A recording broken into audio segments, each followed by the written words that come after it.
Aí. Bom, vamos começar? Aí, se o pessoal for entrando, a gente vai validando aqui. Né?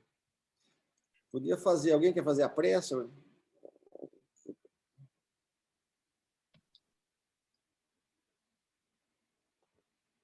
Então, vamos agradecer a Deus, pedindo a Jesus o amparo, a sabedoria, a intuição, para que os ensinamentos,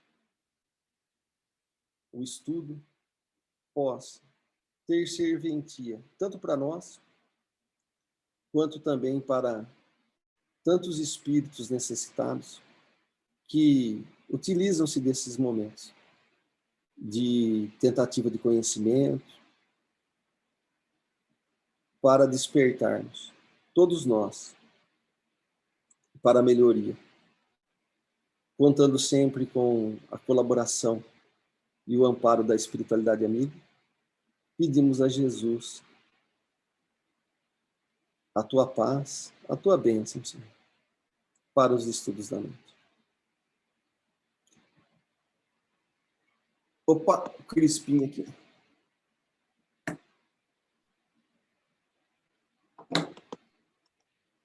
Vai entrar o Crispim.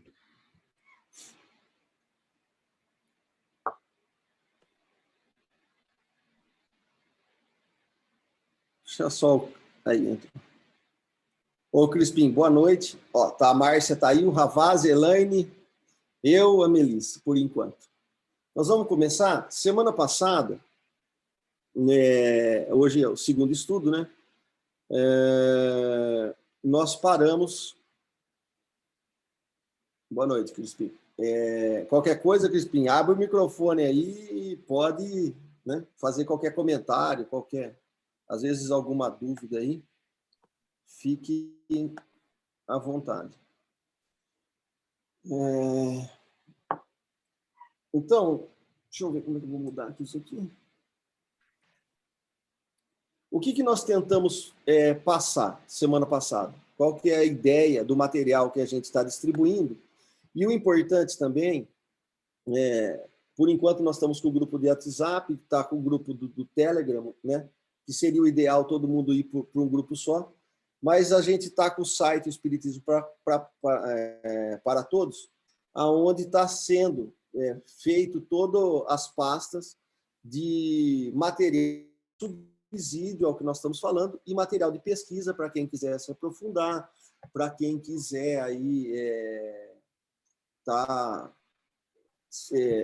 ou até lendo antes, né, para poder tirar alguma dúvida e é muito interessante, que as pessoas, se puderem, né, antes da gente iniciar, a gente passa um material ou no dia, né, uns dias antes, que a pessoa dê uma lida para até já vir para o ensino, né, para o curso, de uma forma que possa tirar as próprias dúvidas também, né? Porque quando a gente lê, é que a gente vai começar a pensar a respeito do que ali está escrito, se é uma coisa que a gente já conhece, se é algo novo.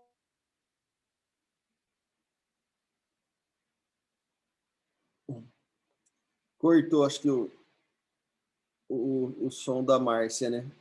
Da Melissa, desculpa. Cortou para vocês também ou só para mim? Cortou também, Arthur. E poder despertar, né, a dúvida, ou mesmo alguma coisa que possa contribuindo aqui nos estudos. Isso. Cortou um pouquinho, Melissa, teu áudio, mas deu para entender. Tá? Então,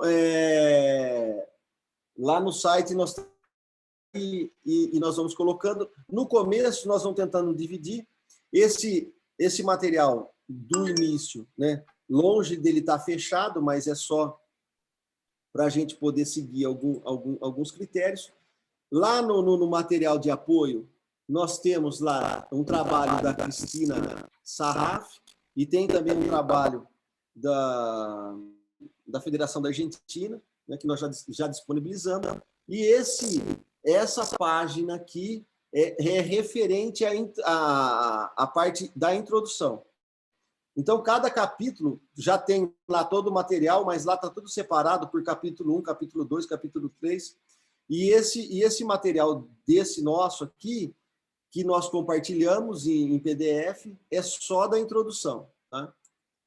Ok?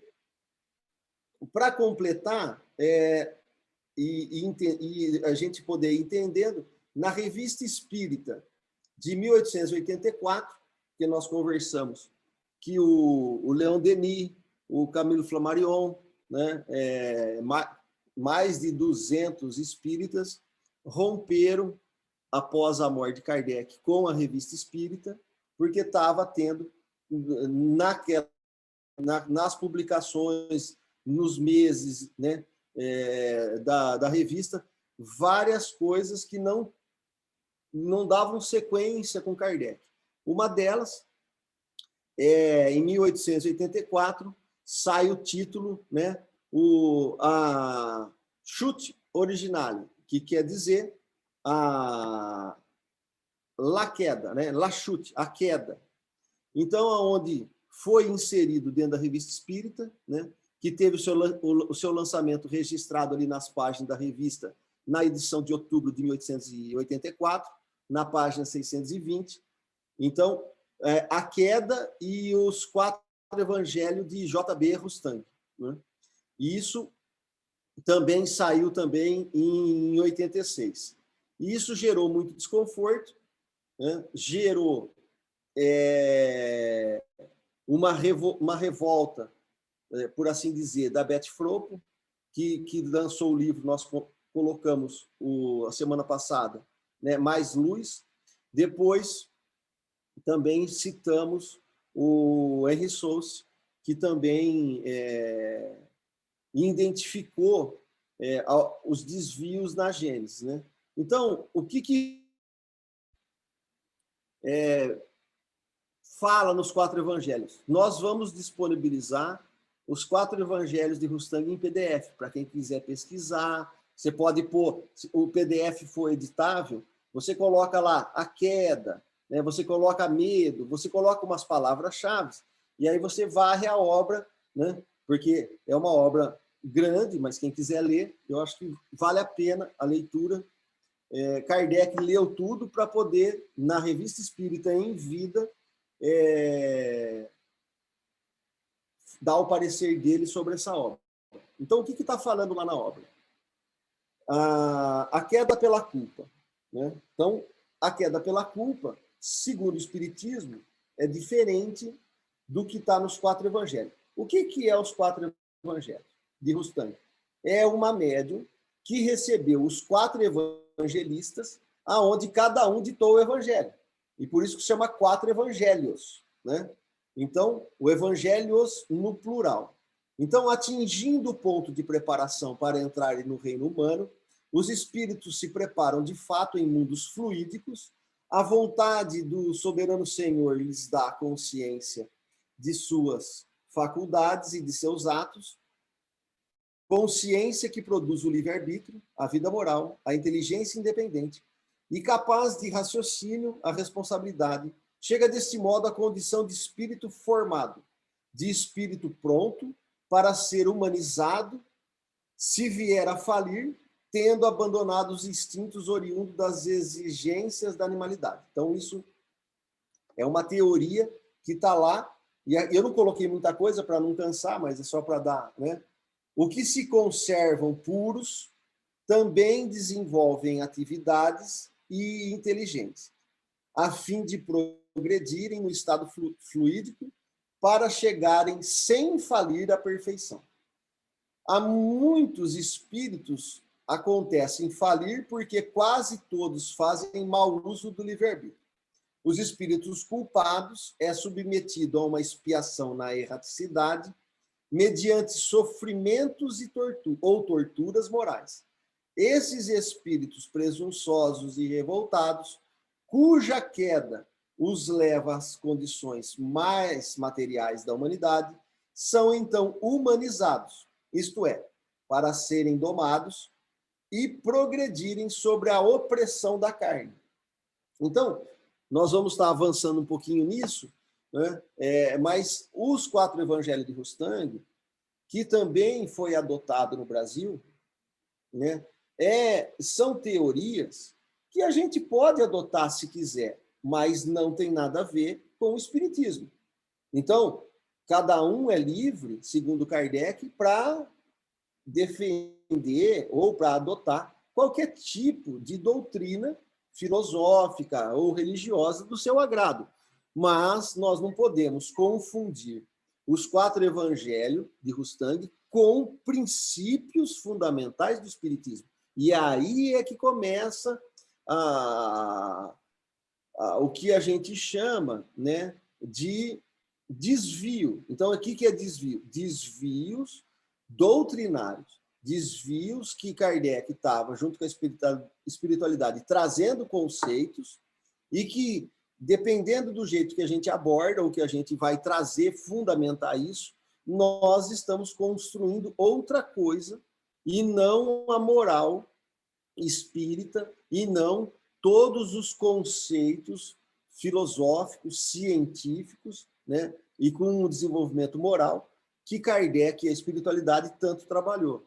Então, Arthur, que me chamou a atenção, né, quando eu estava lendo a respeito do Rustang, foi justamente o modo como foi recebido o texto, né, a psicografia que ele usou, né, para fazer os 4 evangelhos. Ou seja, não usava a metodologia, né, já de Kardec, porque você está falando de uma única médium, né, recebendo aquele conteúdo. Então, não foi um conteúdo que apareceu em várias partes, né, do planeta, em vários lugares, e que foi coletado. Foi um conteúdo que apareceu, pelo que eu entendi, apenas para aquela médium, a Emily, né, Collignon, é isso? Acho que é o nome? Poligon, E que justamente isso já poderia ser um questionamento do espírita, né? Porque se toda a consolidação ela vem justamente desse princípio de você pegar e fazer uma comparação de vários médiuns e de várias psicografias, quando você fala no Rustang, não existe essa metodologia. Então, a partir daí, a gente já pode submeter esse texto, né, a comparações com outros que já têm uma metodologia baseada naquilo que é o Espiritismo, que o Espiritismo realmente vem propor, né, que é o estudo a partir de uma questão racional e científica com metodologia, né? Eu acho que, para mim, chamou a atenção muito esse aspecto. É importante o que a Melissa tá levantando, é que Kardec, quando a gente fala que o espiritismo é ciência, filosofia e moral, né, e aí depois joga como religião, mas a religião como desenvolvimento moral, é que Kardec, com a orientação da espiritualidade, principalmente uma recomendação de Erastos, né, antes dele fazer a primeira viagem, que está relatado, né, num livro chamado Viagens Espíritas, que Kardec desenvolveu uma metodologia científica, né, para poder dialogar com a espiritualidade. Esse método, né, foi praticamente desprezado por todos nós espíritas, às vezes muito mais por ignorância do que por maldade. A metodologia de universalidade dos espíritos só era validado por Kardec a hora que fosse recebido por vários médiuns diferentes, em vários pontos do planeta, né? E foi por esse objetivo que ele abriu e inaugurou a Revista Espírita. Teve mais de 1000 centros esparramados pelo planeta, inclusive no Brasil, né? Então, isso é muito relevante, porque a comunicação naquele tempo não era igual a nossa, né? Então, o trabalho que isso deu. E quando ele tinha as respostas não do mesmo jeito, mas com a mesma profundidade, com a mesma essência, com o mesmo fundo, E não só com isso, passando pelo crivo da razão, não só dele, mas do grupo dele. Então, você teria que ter uma universalidade de informação confiadas, né, com os mesmos sentidos, passado pela razão de um grupo de médium e pelo bom senso. Se fosse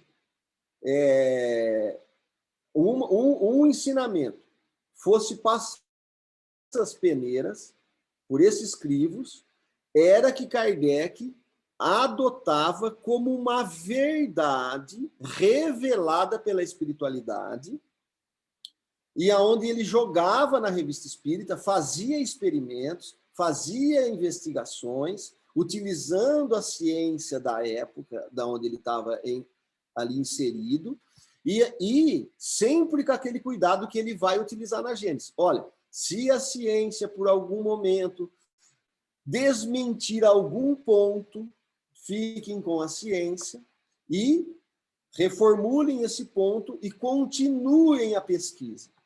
Porque o Espírito de Verdade, que é o Consolador Prometido, na fala de Jesus, ele vai vir na época que nós teríamos condição de recebê-lo e vai ficar eternamente conosco.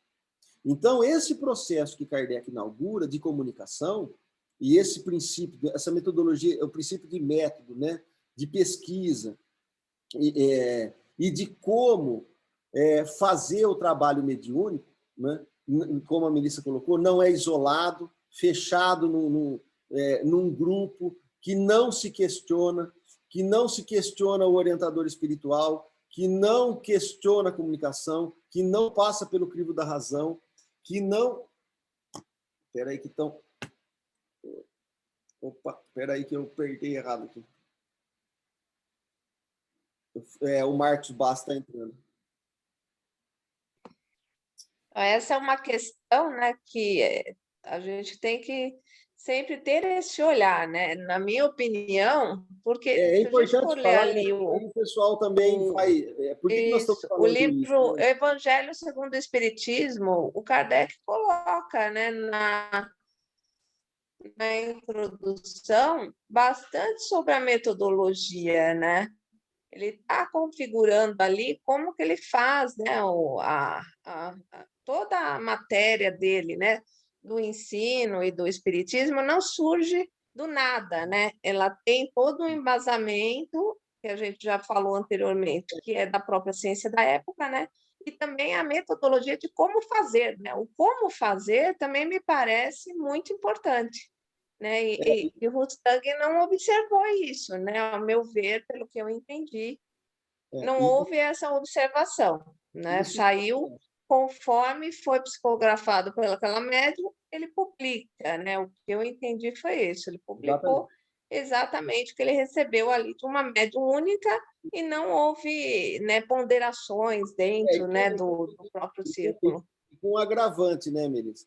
A hora que o Kardec analisa a obra pela Revista Espírita, o Rustang não gosta. Porque ele não passou pela sociedade, ele não passou por um grupo de médicos. Aliás, ele também, lá em Bordeaux, da onde ele né, ele também rompeu com o centro. Né, e isso também é relevante. Então, ele acabou também se isolando nesse sentido. E também não quis escutar crítica. Por que nós estamos contextualizando isso? Porque quando a gente escuta a frase de Erastus, olha, é preferível rejeitar 10 verdades do que aceitar uma mentira, isso tem um contexto que Erastus estava dialogando com Kardec com esse cuidado, porque é nessa época que já está começando o movimento de recebimento dos 4 evangelhos, aonde a médium Coligon escreve para Kardec, falando, olha, eu estou fazendo um negócio aqui, mas eu não concordo com o que eu estou escrevendo.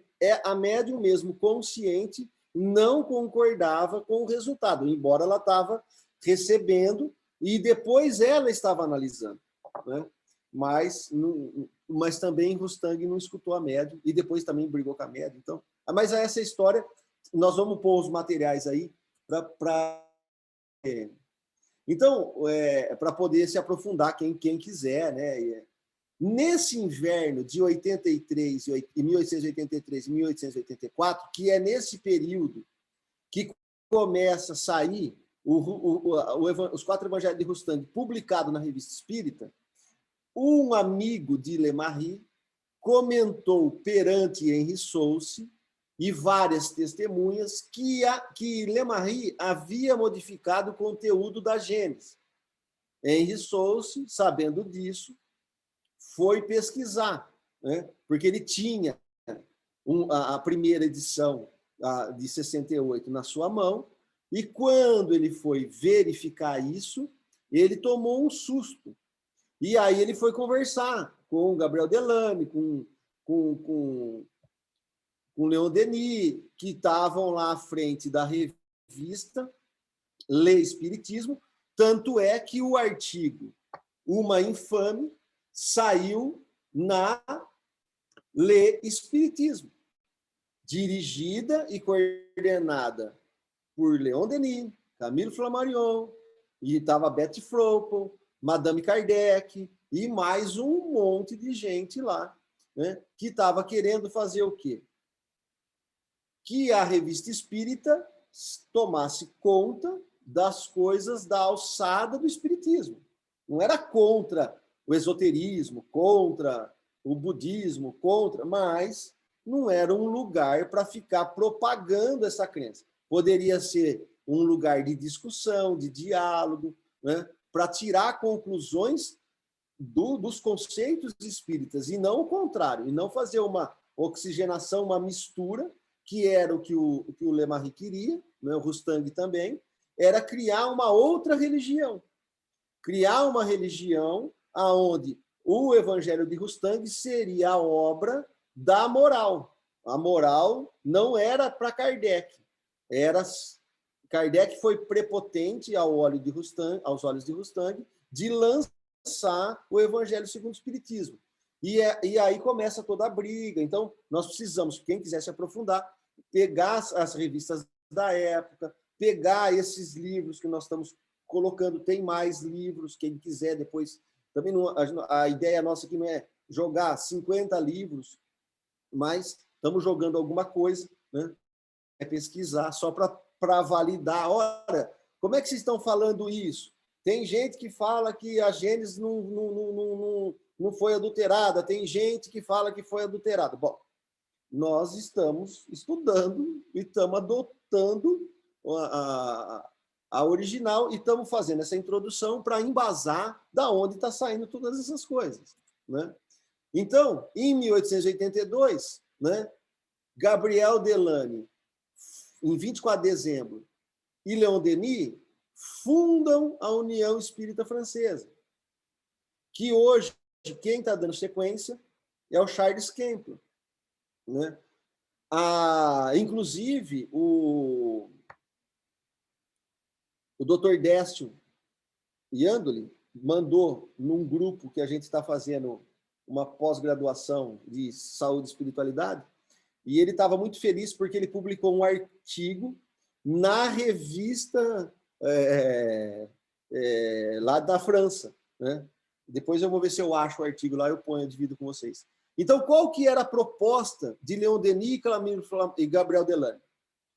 Fidelidade doutrinária, desinteresse material e moral. Por quê? Porque lá na revista, eles estavam fazendo retirada anual, tinha salário, estavam vendendo artigo, os médiuns que davam palestras e falavam dos livros de Rustang ganhava bônus, né? Então, não era mais fé raciocinada, era dogma, que era o que os 4 evangelhos não se discute. Então, coragem e entrega ao ideal espírita, oposição à sociedade anônima, e sociedade anônima que é o nome que modificou depois de 3 meses que o Kardec morreu, desencarnou. Eles fundaram essa sociedade como uma empresa, onde eles eram acionistas com interesses de resultado financeiro, e cada um entrou com isso. A esposa do Kardec integralizou nessa sociedade todos os seus bens, patrimônio do Kardec, as obras, ficou tudo ali para eles poderem vender. E aí começa o desvio. Então, o desvio que nós estamos falando aqui não é o desvio da Gênesis, nós estamos falando de um desvio de princípios que começou lá na França, 3 meses depois que Kardec desencarnou, já um monte de interesses, né? Então, tem bastante material para pesquisar em cima disso. E o Henri Sousse coloca esse artigo, né, onde ele expressa ali essa revolta dele, né, onde ele põe uma infâmia. E essa, eu falei 200 pessoas aqui, mas é que ele está indignado, né? Você lendo o texto, a gente percebe a indignação dele, né? Porque ele coloca realmente o Lemarie como uma pessoa que estava, né, sendo um falsário ali, né, que tinha interesses materiais, fora que a comparação toda que eu acho interessante desse artigo é o que ele fala realmente sobre a Gênese, né? Ele coloca lá todos os trechos que ele percebeu que estava diferente da original, né, daquela que foi publicada durante a vida de Kardec, né? E eu acho interessante, eu não sei se você colocou aí nos slides, que eu não me lembro agora, Arthur, mas sobre a questão do depósito, né? Não sei se a gente falou a respeito disso. Foi na semana passada, passou meio correndo. Então já falamos. Está lá o material, tem o depósito. E é interessante que a Betty Fropo também viu isso. Quando ela escreve o livro Mais Luz, ela é bem enfática, né, em defender, principalmente a revolta dela. Ela era muito amiga da Madame Kardec, e é isso também, ela sai em defesa, né, da Madame Kardec. E tanto isso é relevante, porque essa União Espírita Francesa era uma instituição muito representativa do movimento espírita da época, né, e foi constituída com mais de 400 pessoas na inauguração, né, assinando ali a ata. Isso tem documento para comprovar tudo isso. Bom, Henri Sousse, nós já passamos aqui, só para... Né, ele escreveu aqui sobre Allan Kardec, ele foi o primeiro biógrafo, talvez, de Allan Kardec, ali, que eu acho, se eu não estiver enganado. Escreveu também a Reencarnação, né? Então, tem esses livros aí para procurar, dá para baixar em PDF. E isso aqui foi um resumo, o que o Henri Sousse achou aí 126 passagens alteradas, acrescentadas ou suprimidas, 11 alterações parciais, 50 acrescentadas, 65 suprimidas, sem contar no número dos parágrafos que foram mudados de lugar, nem os títulos acrescentados. Todas as partes deste livro sofreram mutilações graves, em maior ou em menor grau. Mas o capítulo 8, São Chegados os Tempos, é o que foi mais maltratado. As modificações que se produziram nele tornam-o quase irreconhecível. Por quê? Porque os 4 evangelhos de Rustang vão adotar a hipótese porque Jesus, ele não errou, só poderia reencarnar um espírito em queda, né? Então, Deus criou-nos, né? E evoluímos em linha reta, para quem... Né? Essa teoria de evolução em linha reta vem de Rustang, né? Você evolui em linha reta, e aí aquele que erra reencarna como castigo. Como Jesus era um ser sublimado, ele não poderia reencarnar. Então, eles adotam a teoria da vida de Jesus em corpo fluídico. E aí também eles conseguem validar por essa teoria a virgindade de Nossa Senhora. Então, aí começa todo um jogo de palavras e de teorias para poder sustentar os 4 evangelhos. E as modificações que estão na Gênesis, principalmente no capítulo 8, que o Henry Souce já identificou, é esse ponto fundamental, que era que Kardec não estava validando o corpo fluídico de Jesus. Ele já tinha refutado essa hipótese. Não era racional, né? Onde ele coloca que Jesus teria que ser um simulacro todo. Ele simulou que ele mamou, ele simulou que ele sofreu dor, ele simulou, tudo foi simulado, né? Então, pela lógica e o bom senso, Kardec, olha, não tem condição, né? Então, essa é uma das coisas, né, que acabou acontecendo. Não sei se vocês querem comentar aqui, se a gente pode ir. A religião, na época, olha um trecho suprimido aqui. A religião era um freio poderoso para se governar. O povo era subjugado pelos governantes que diziam ter o poder sobre as divindades. Para dar mais força à religião, ela era apresentada como absoluta, infalível e imutável, mantendo a ascendência sobre os seres quase brutos, apenas nascendo para a razão.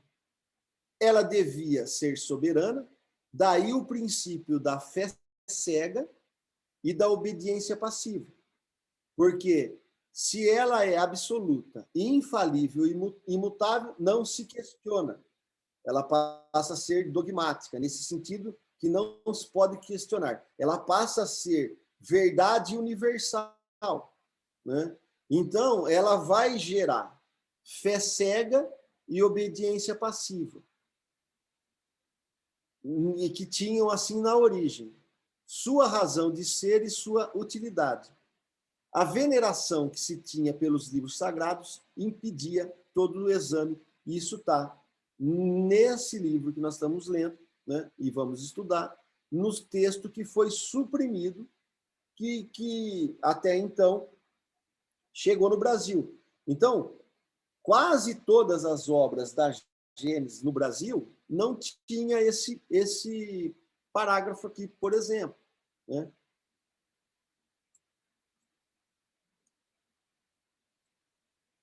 O que isso muda? Ah, mas, poxa, Arthur, não tem muito problema isso que você está falando.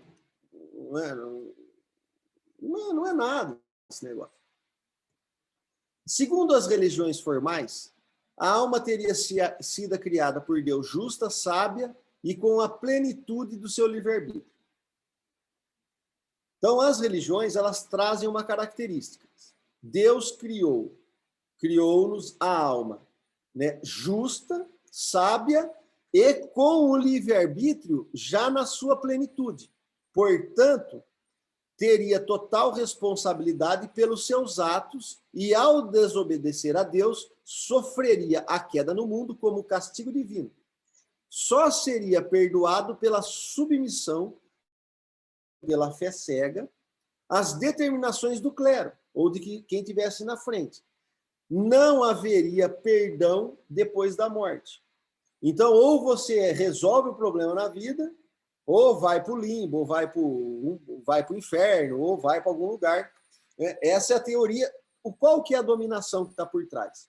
É a dominação pelo medo e pela dor. Então, é quase que um processo de adestramento animal. E isso é relevante.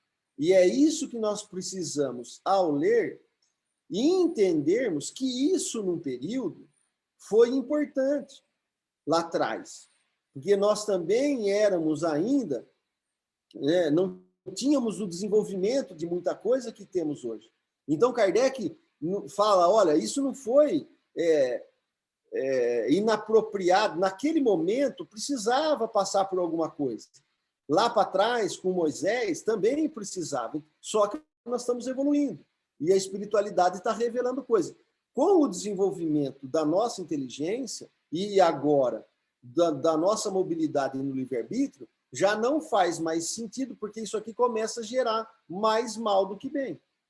Lá para trás, para quem, né, revidava, se ele tirasse meu braço, eu ficava nervoso e matava a tribo inteira, não era o olho por olho, dente por dente.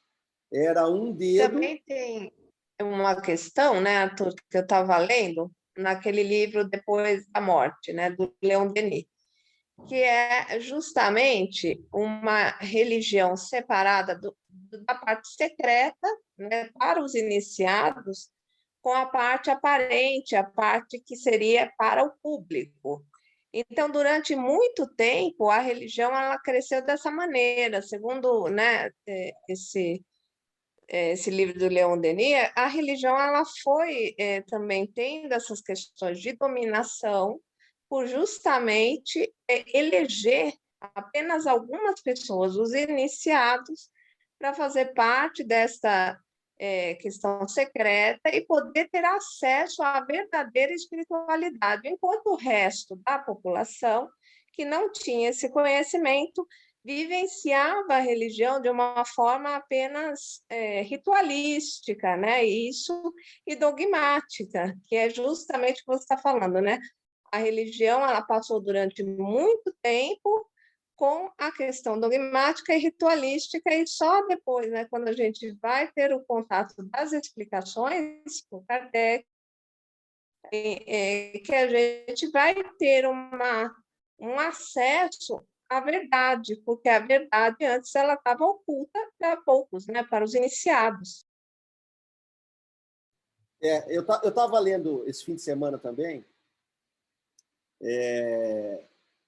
as leis morais, né? E no capítulo da introdução tem uma resposta dos espíritos que ela vai nessa linha do livro do Leon Denis, né?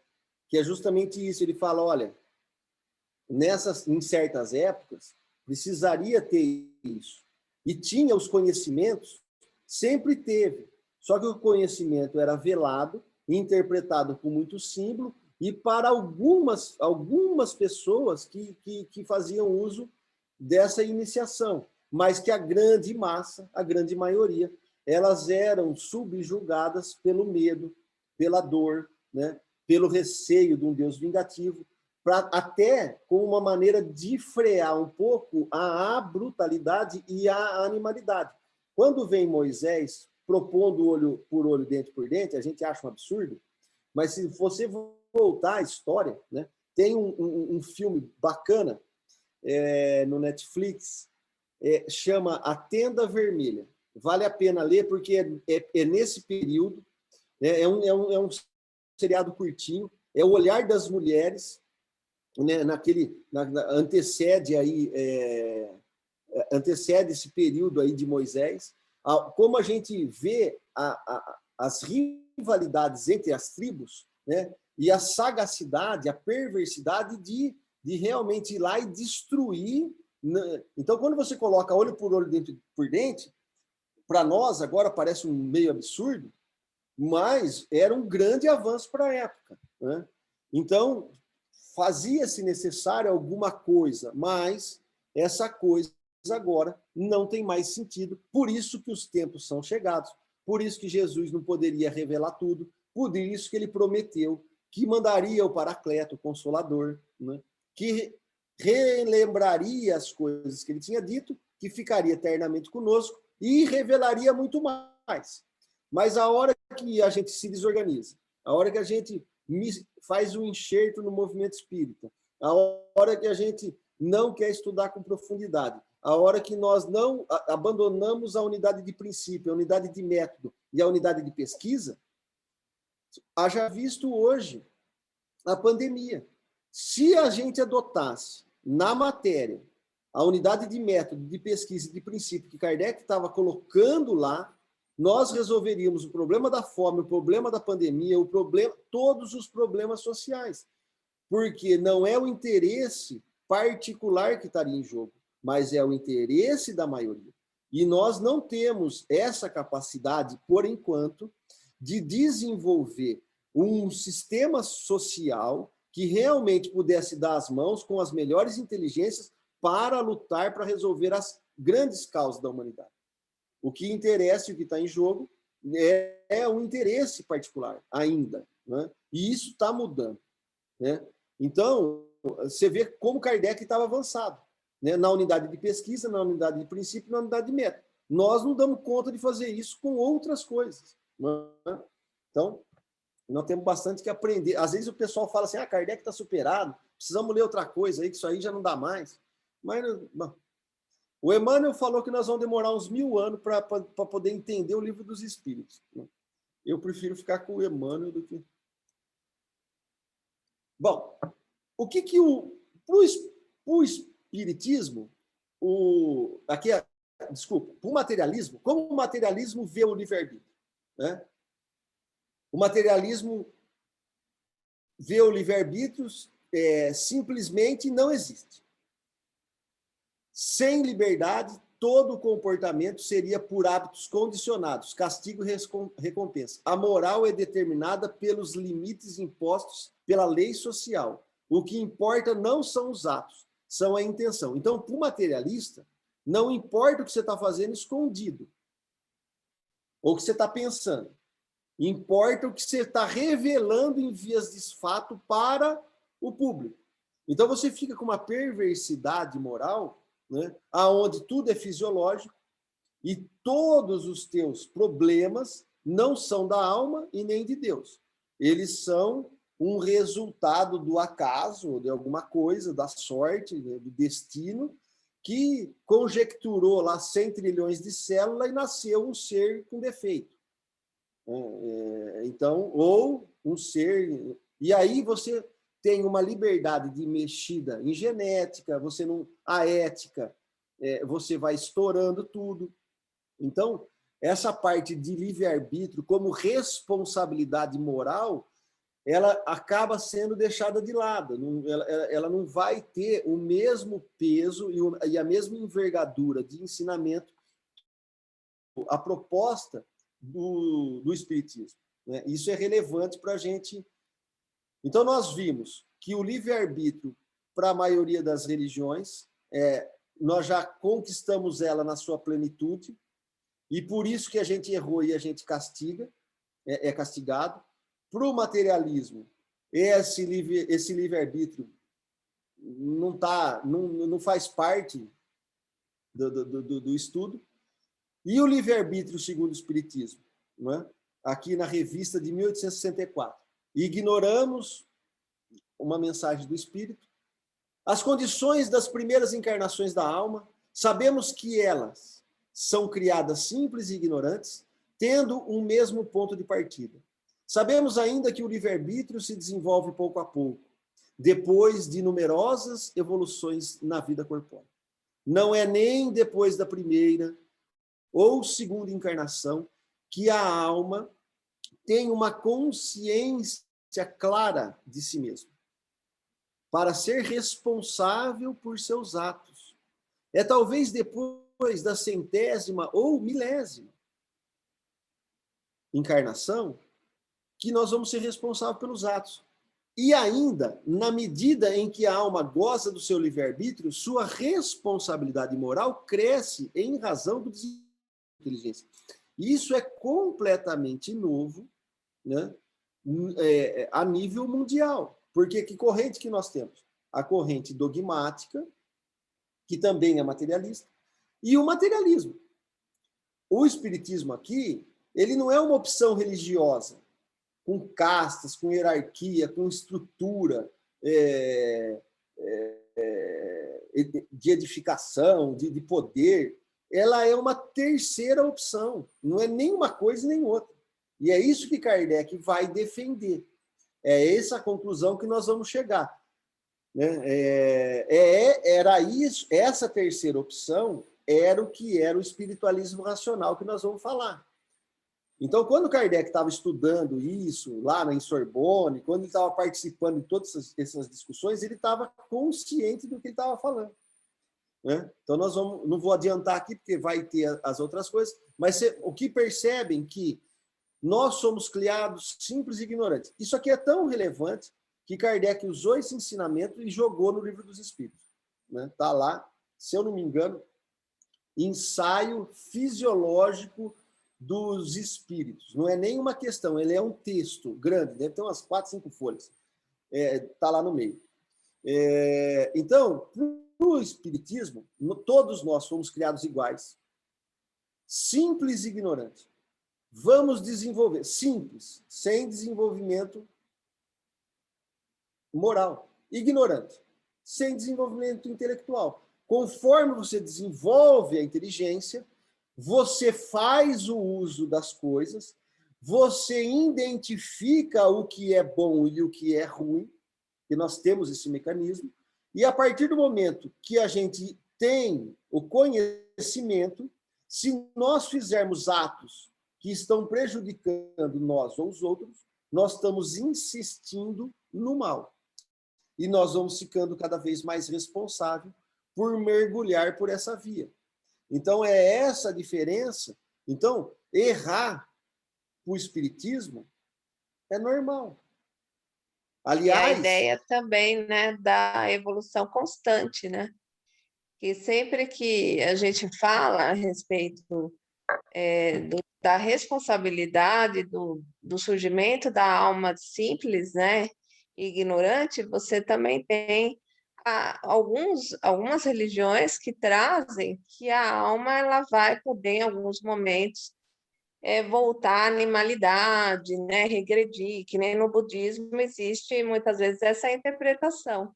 Mas Kardec vem e coloca de uma maneira, né, que não é.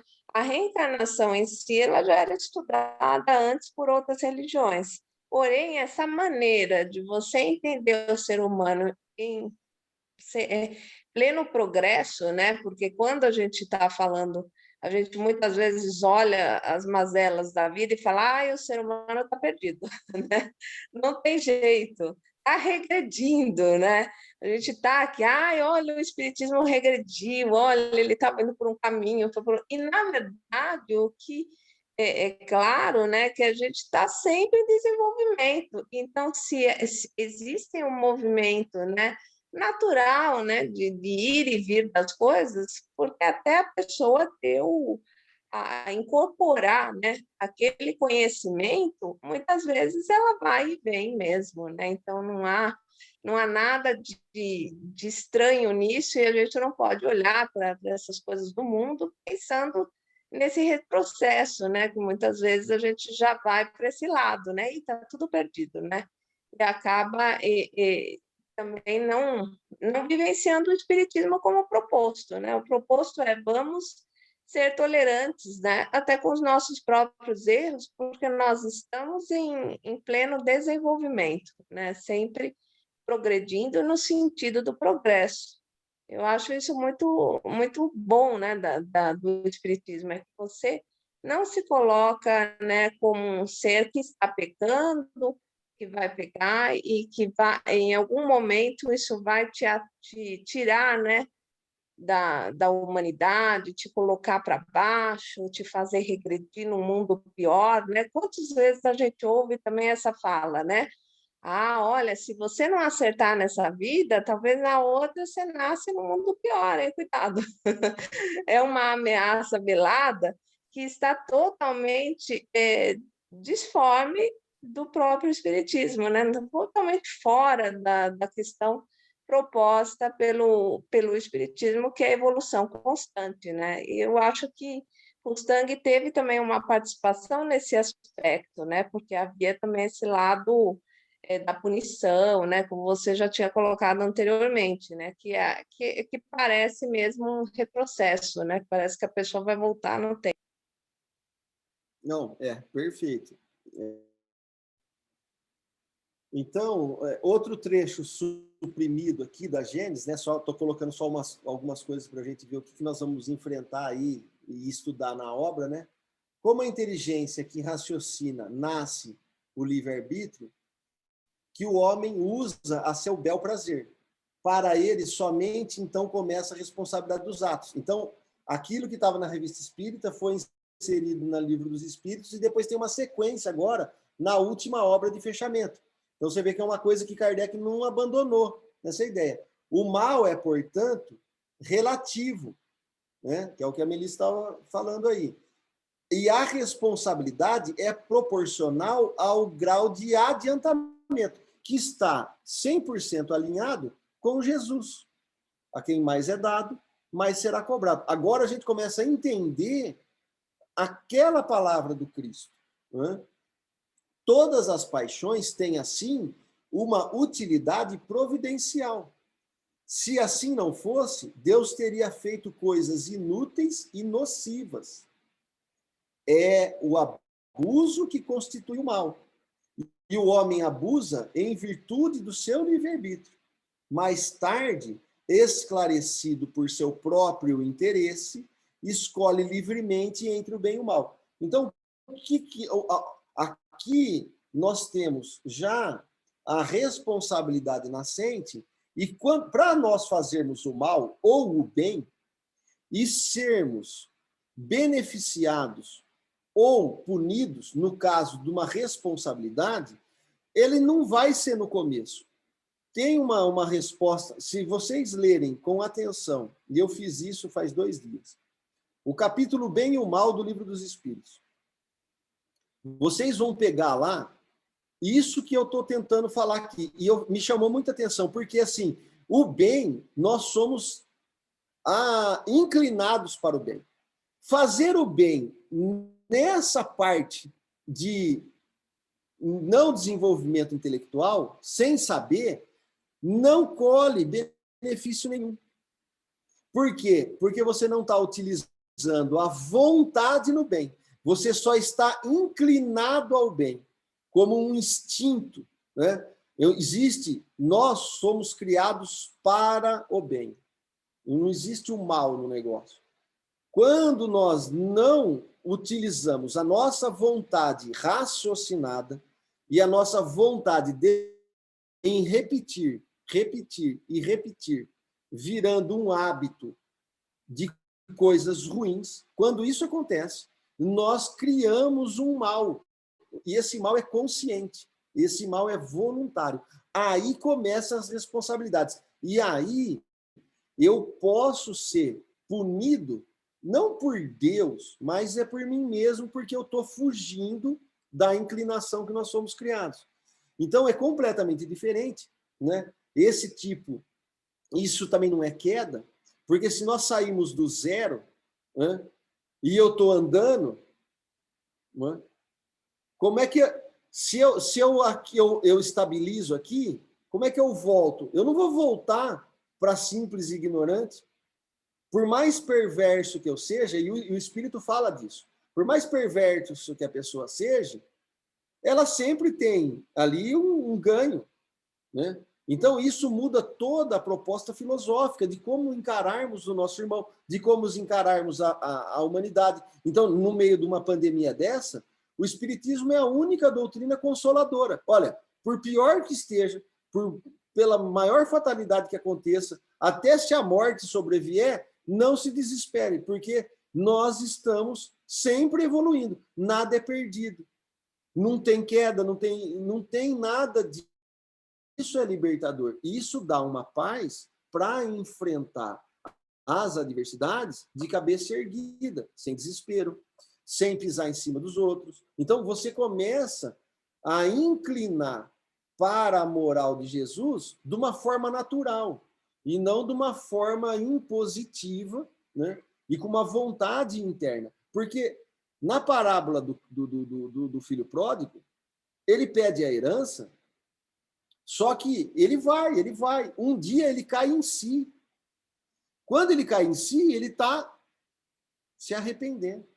E aí ele faz o retorno inteiro, né? Que é basicamente o diálogo com o padre lá que Kardec coloca. Olha, o que o Espiritismo quer é o arrependimento e o retorno sincero ao bem. Quer dizer, o bem já é uma inclinação nossa. Se nós desviamos, se nós degeneramos isso pelos nossos atos, através do livre-arbítrio, olha que interessante essa colocação. Eu fiquei lendo, né? Olha, um retorno sincero ao bem. Poxa, nós já estávamos no bem. A inclinação nossa já era o bem. Tanto é que o instinto animal, a espiritualidade vai falar, se guiassem pelos instintos animais, só os animais, vocês não errariam. Né? É um negócio... Por quê? Porque ele não é para maldade, não tem uma sagacidade ali perversa. Né? Então, nesse sentido, eu achei muito bonito. E o Espiritismo vem trazendo isso. Então, o que são os dogmas que nós estamos falando? Né? Quais dogmas nós estamos falando? A degeneração de alma, queda pela culpa, castigo e recompensa como dor e prazer, né? Não como uma proposta de felicidade, uma proposta de você fez o bem e você é recompensado com um sentimento bom. E se você fez o mal, você também sente um sentimento inato que você está errado. Mas aqui é um condicionamento fisiológico. Você vai se adestrar por dor ou por prazer. E dor e prazer aqui no sentido animalizado mesmo, né? É carnal. E a encarnação como castigo. E uma submissão, né, a Deus como esse medo. Se a gente fosse jogar aqui e falar assim, o Espiritismo não tem os seus dogmas, a gente poderia colocar lá. Tem. É um dogma. O que é o dogma? Né? São princípios defendidos por uma doutrina. Quais são os dogmas do Espiritismo? Bom, Deus é único, né? Nós somos espíritos, fomos criados simples e ignorantes. São princípios basilares. Então, a palavra dogma, ela não tem necessariamente um tom pejorativo. Agora, o que nós estamos questionando aqui são os dogmas dessa degeneração, dogma de culpa, dogma de queda, dogma de castigo e recompensa, como Deus vigiando nos 24 horas, uma encarnação Então, dessa... Arthur, eu entendi, lendo sobre dogma, que o dogma seria uma verdade absoluta. Como a gente no Espiritismo não tem verdades absolutas, né? Talvez a gente não vivenciasse o dogma, porque pelo que eu olhei, né, o dogma, por exemplo, da Igreja Católica, são 44 dogmas que eu estava olhando. E entre os 44 são coisas cristalizadas, ou seja, isso aqui veio através do apóstolo tal, e essa é a verdade absoluta indiscutível, né? Não vejo um dogma no Espiritismo, porque a gente não fala em verdade absoluta, indiscutível em momento nenhum, né? Eu quis trazer, Melissa, porque dependendo de como a gente qualifica a palavra, cai para esse viés. Mas se você for pegar mesmo, né, então, assim, a ciência tem os seus dogmas? Tem. Todos os estudos têm, porque são os seus princípios. Vamos trocar a palavra dogma por princípios. Nesse sentido, eu acho que fica melhor. Não, tudo bem, mas assim, é uma coisa que, dependendo de como você está abordando, não é errado desde que você saiba o que você está falando. Porque senão a gente também não abre a cabeça. Né? Mas se nós formos analisar, todas as ciências têm dogmas, mas são dogmas que não são incontestáveis. Por exemplo, a ciência ela tem o dogma lá, um princípio, mas ele toda hora está sendo renovado. Né? No caso é uma base fundamental, né? Ou seja, você está falando de uma base fundamental que qualquer aprendizado tem uma base, né? Não vai sair do nada, ele tem um aspecto principal ali, né? Se a gente olhar por esse lado. Sim, mas eu acho que quando é abordado sobre dogmas, principalmente atualmente, o dogma está no sentido mais pejorativo, né? Naquele sentido contestável, né? Menos e é assim mesmo, como a gente está no estudo, eu estou falando isso, quando a gente vai fazer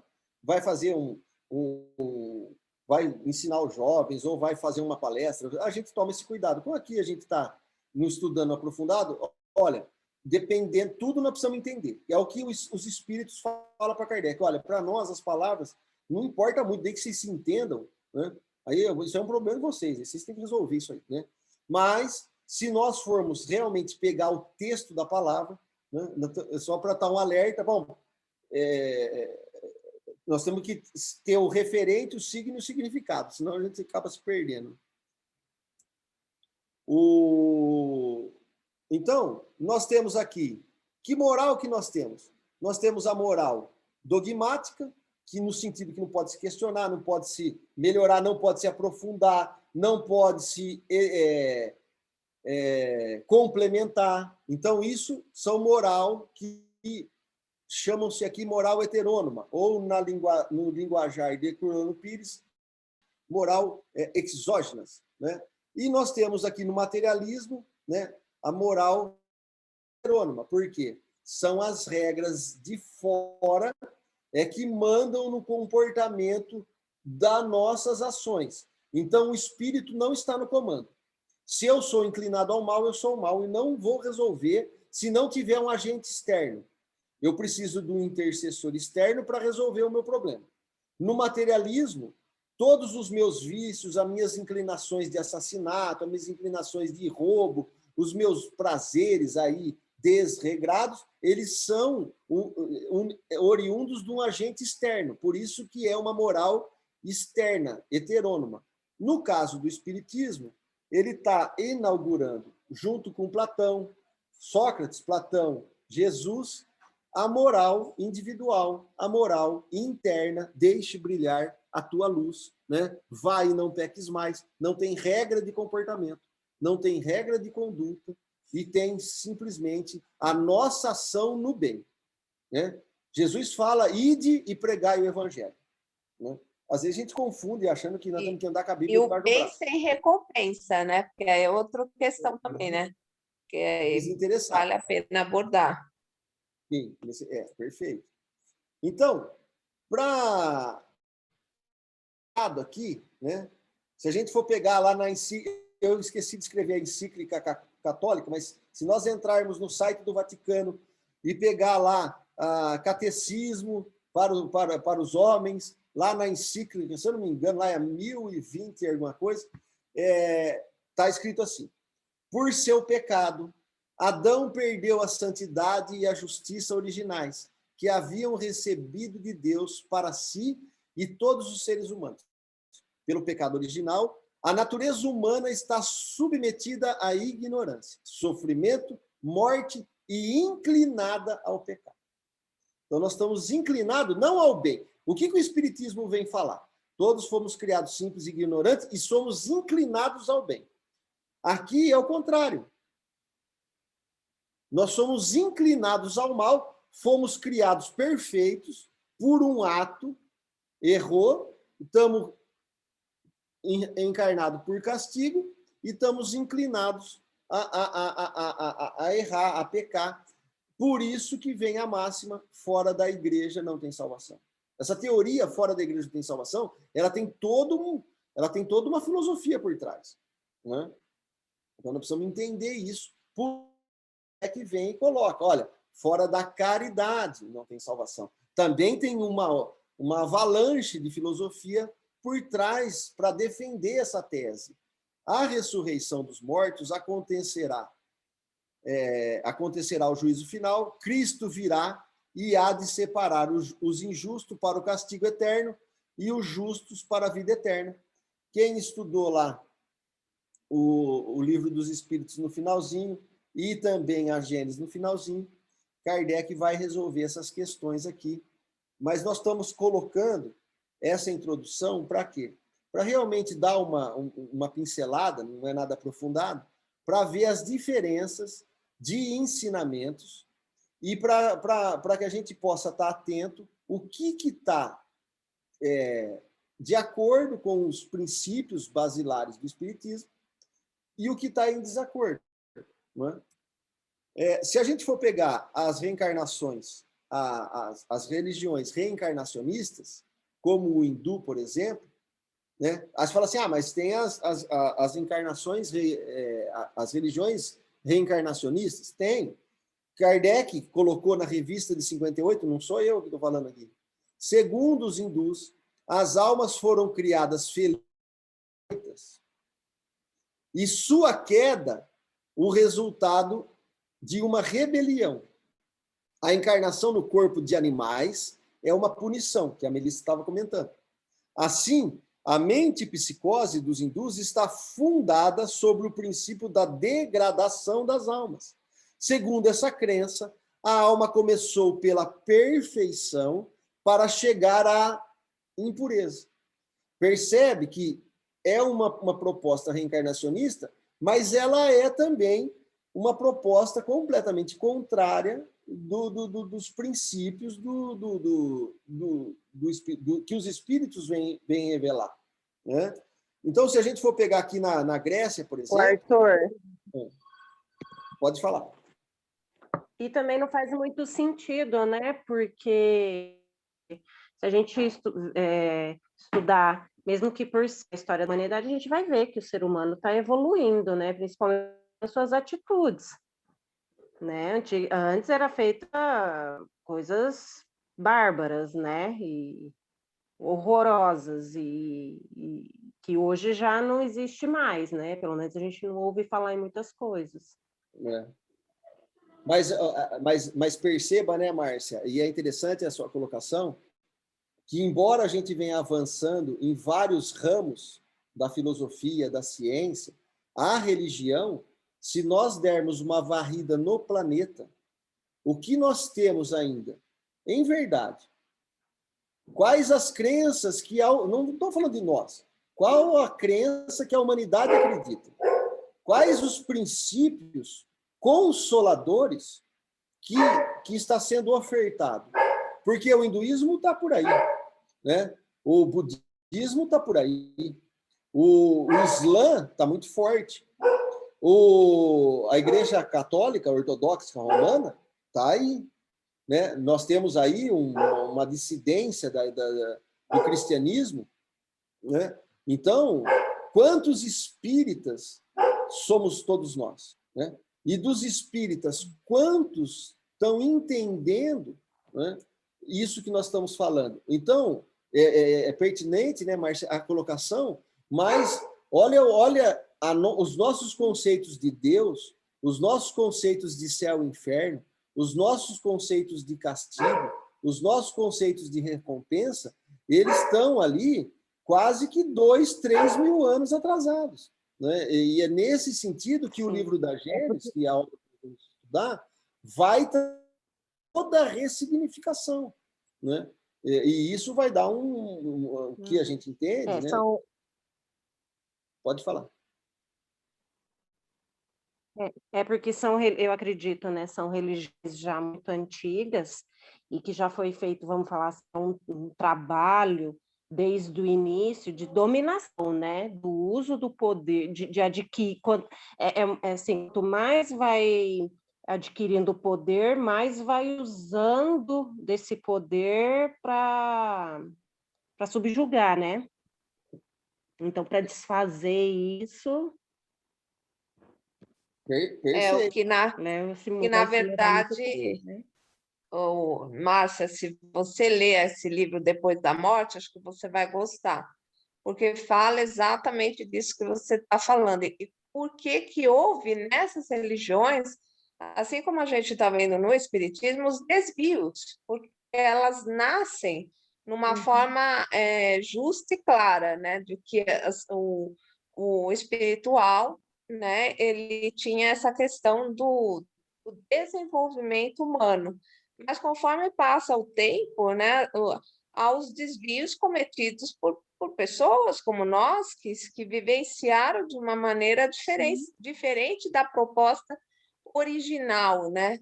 Que é o que aconteceu. Tanto quando a gente olha para o próprio cristianismo, que nasce na sua forma primitiva, né, de uma pureza, de uma verdade, e que ao longo do tempo passa por esses processos de desvio, por interesse, né? por dominação, né?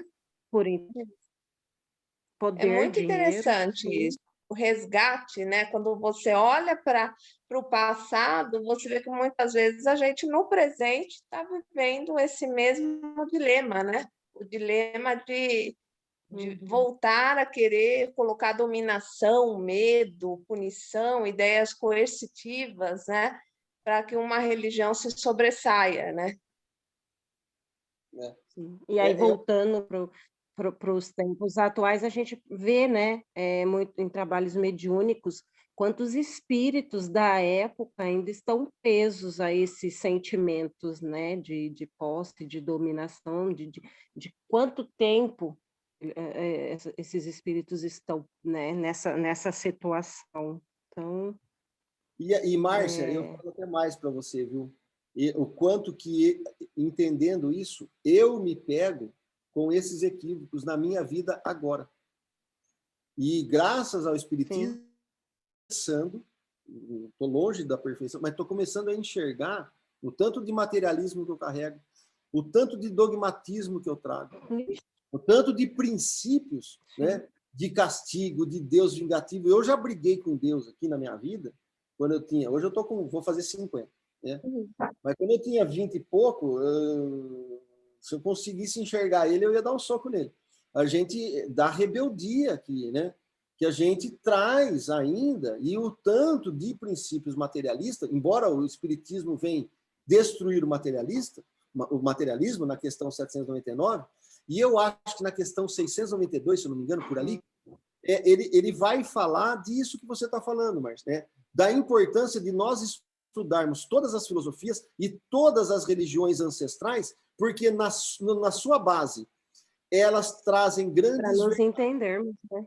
Que a humanidade desviou por interesse. Eles colocam isso. Olha, vale a pena estudar. Eles até falam assim, estudem para vocês... Eles não falam assim, vejam os desvios, né? Mas estudem para vocês verem as grandes verdades que estão esparramadas pelo planeta, mas que o homem fez toda a interpretação. Então, quando a gente está falando aqui de dogma, quando a gente está trazendo a Grécia, quando a gente está trazendo aqui o hindu, é isso que a Melissa falou, é a distorção que o ser humano fez com as revelações, né? E é o que, às vezes, nós, por alguns resíduos, também, às vezes, por ignorância ou por vontade própria mesmo, estamos querendo fazer no espiritismo.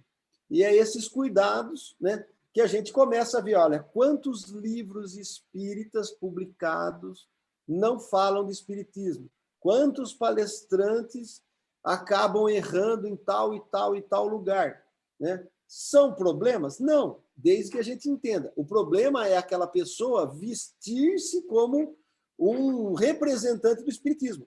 E, na verdade, ele não traz aquilo na essência, ele distorce isso. E aí é o problema, aí é o desvio. Então, quando nós estamos falando disso, nós estamos falando de trás, mas sempre com o olhar de hoje. Olha, é uma coisa assim, bastante... E aí você vê as guerras, as guerras das federações, as guerras das entidades, as guerras das dissidências, tudo, né?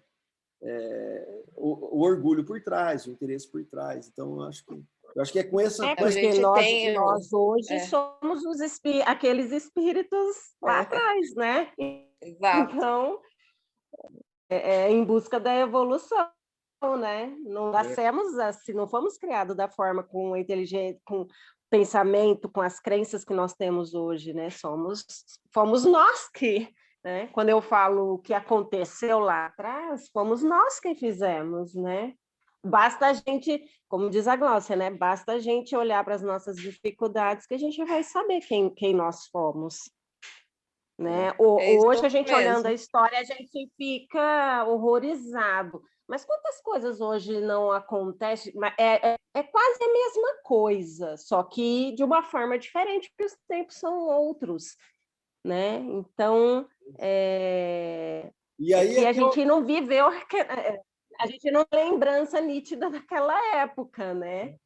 O que era normal, né, naquela época, porque não é que era normal, é que era tão comum vivenciar aquilo que a gente acabou acostumando, as pessoas eram acostumadas, né, a ver lá, né, enfim, tanta barbaridade acontecendo. Mas hoje acontece muita barbaridade também de uma forma diferente, mas é que, de certa forma, a gente acostuma, né, acontece com tanta frequência, são tantas que fazem essas coisas que a gente acaba não se conformando, mas se acostumando a ver, né? Mas é a mesma coisa, são só situações diferentes.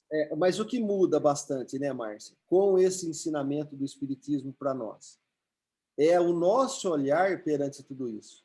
Porque independente do que aconteça ao nosso derredor, a responsabilidade e a maturidade, elas estão nas nossas mãos. E isso é muito importante, e aí é consolador também. Porque nós, em vez de esperarmos um salvador externo, né, podemos, porque às vezes a gente mistura, olha, vamos resolver o nosso problema, um espírito vai interceder por mim e vai tirar alguma coisa que eu não gosto. Ou eu vou pedir para a Elaine ficar rezando aí 10 dias seguidos para me libertar de um mal. Não que ela não possa orar, mas o que eu estou falando é, com os ensinamentos basilares, agora nós vamos entender que nós somos agentes ativos da nossa transformação e não um agente passivo. Porque exato, né? Evocarmos, se livrar da culpa, né, e passar a bola para o outro. Isso, percebe que são conceitos que, às vezes, e é isso que o que eu estou falando para você é o que eu vejo em mim, hein? Eu não estou falando de mim. Então, o que vem me trazendo como libertador? Olha, eu sou um agente ativo da minha felicidade.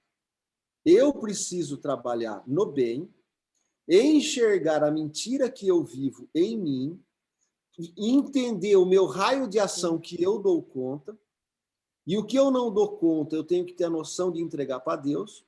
E a partir desse momento, eu estou em vigilância e oração, unido com a espiritualidade amiga, pedindo suporte a Deus para eu perseverar no bem. Isso é uma moral que Jesus falou, olha, tua fé te curou. Vai e prega o evangelho, vai e não peques mais. Nesse sentido de a gente, embora a gente veja a maldade, veja isso, e aí, longe de ser conivente, é nos posicionarmos, não para ficar tirando pedra, mas o que eu dou conta de mudar em mim e, se eu puder, mudar o outro, né? Com o meu exemplo. E aí que é bacana, porque isso, bem compreendido, né?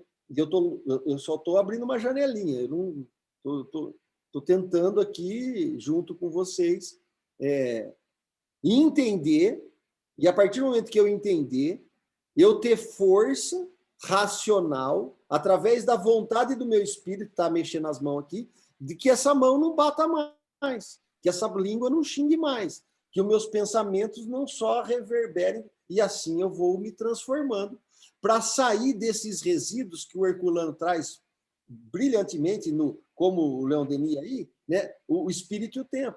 Então, ele vai falar dos resíduos que a gente traz, porque nós estamos ainda na infância, e esses instintos condicionados no mal, o Emmanuel tem uma figura de linguagem muito bonita. Olha, nós somos um lago cristalino, né? Perfeito, mas nós temos um lodo por baixo. Se der uma chacoalhadinha, né? A fera, a coisa reverbera. Aí, o problema é como eu vou lidar com esses impulsos.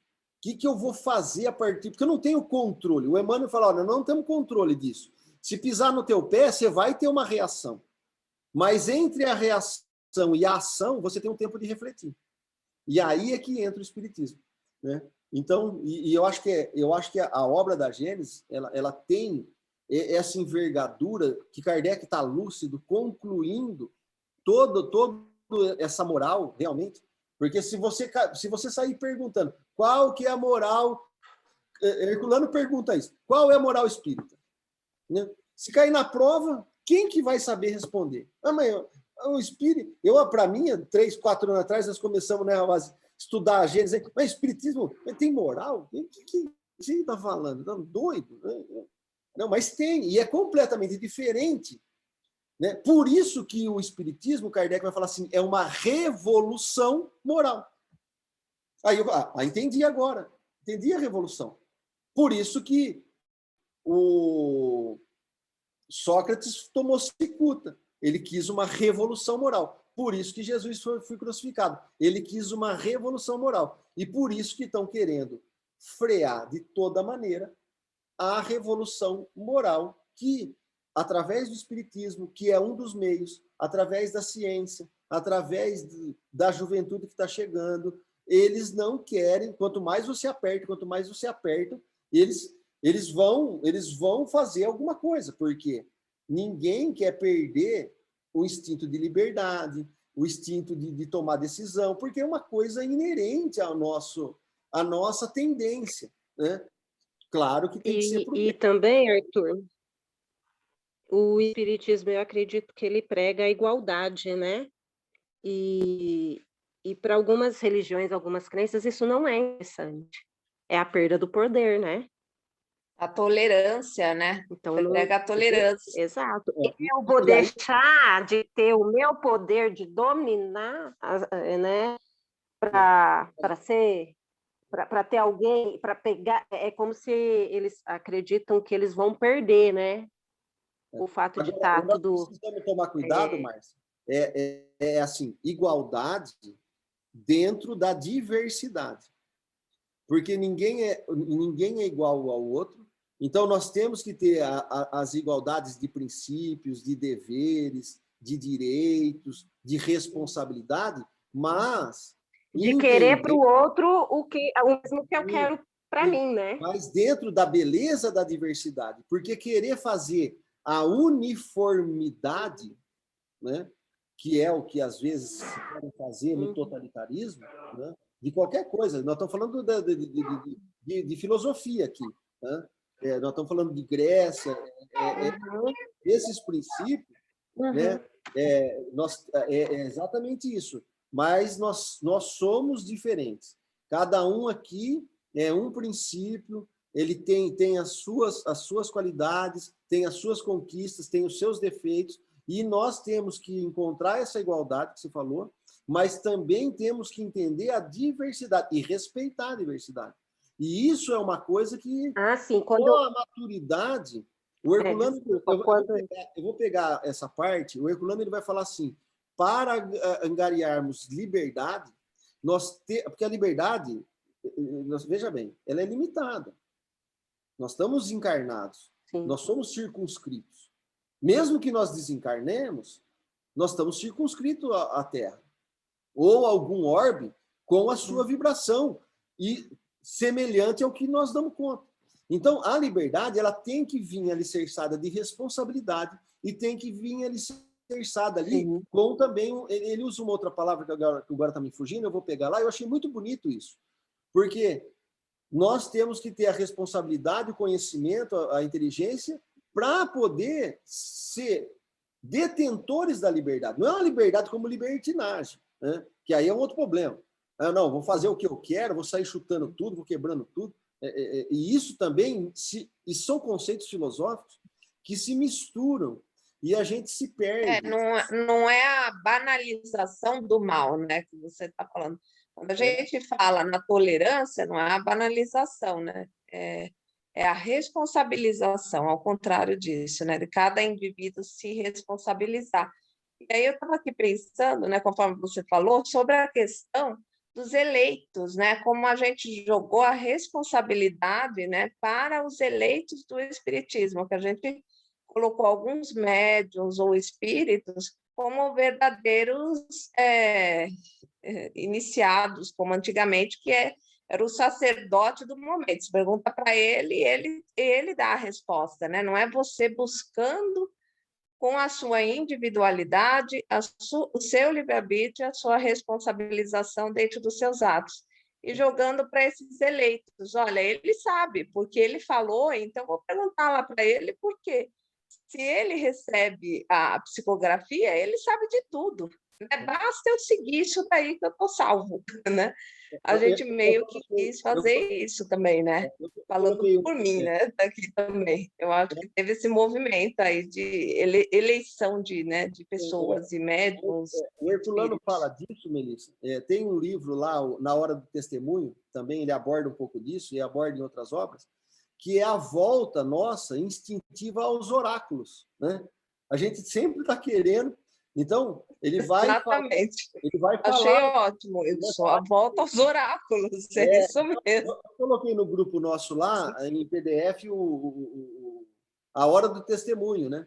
Então, como o Chico está dando um testemunho de humildade, ele, como um exponencial que a gente tem, quase que um semideus na Terra, né? Aquela coisa, que ele também errou. Ele também errou, e o Herculano saiu em defesa dele.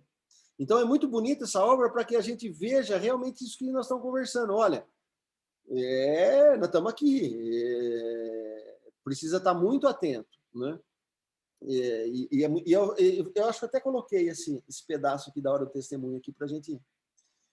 Bom, a Grécia aqui, o que ela defendia? Transmigração nos corpos de animais era a crença reservada ao povo, incapaz de compreender as verdades abstratas e como freio das paixões. A encarnação nos animais era uma espécie de inferno visível, era uma coisa palpável. Porque vamos lembrar, as qualidades da alma, quais são as qualidades da alma? Inteligência, imaginação e razão. Nós nascemos simples e ignorantes, e não é senão após da milésima encarnação que nós vamos começar a desenvolver o senso moral, a responsabilidade pelos atos. Então, exercitar a imaginação não é tão simples. Por isso que o simbolismo, né, as coisas abstratas, para nós parece corriqueira. Mas se você voltar lá para trás, né, a Revista Espírita é de 65, Kardec está colocando aqui. Você reencarnar num bicho, para o olho daquele que está aprendendo, era uma coisa que é palpável. É como o pedagogo lá no Jardim da Infância está brincando com né, aquele simbolismo, aqueles brinquedinhos. Para quê? Para dar essa comparação é excelente, é isso mesmo. A Elaine pode falar, ela trabalha com criança aí, ela sobre isso. Então, como a educação, né, Pestalozzi pega isso, né, Rousseau começa essa, né, de você trabalhar o lúdico, é mais importante na educação de Pestalozzi os símbolos, as imagens, as figuras, do que um monte de decoreba. E hoje a nossa educação, nós perdemos a literatura, nós perdemos a simbologia, nós perdemos as figuras, e estamos lá querendo 2 mais 2, 4, decor, quem é o mais rápido, quem é o mais bonito, quem é o mais sarado, quem não sei o quê. E é uma coisa que não você não absorve, fica com deficiência educacional. Então, nós temos que enxergar isso não com uma crítica negativa, mas entendendo o momento, entendendo o processo evolutivo e vendo a beleza da nossa evolução. Precisamos passar por isso. Para ser sensível aos nossos sentidos, alguma coisa precisava chocar. Então, se eu fizer uma coisa errada, eu vou reencarnar como um rato, e o rato eu desprezo porque eu tenho nojo pelo rato, é um móvel que vai servir de subterfúgio pedagógico para que eu comece a aprender.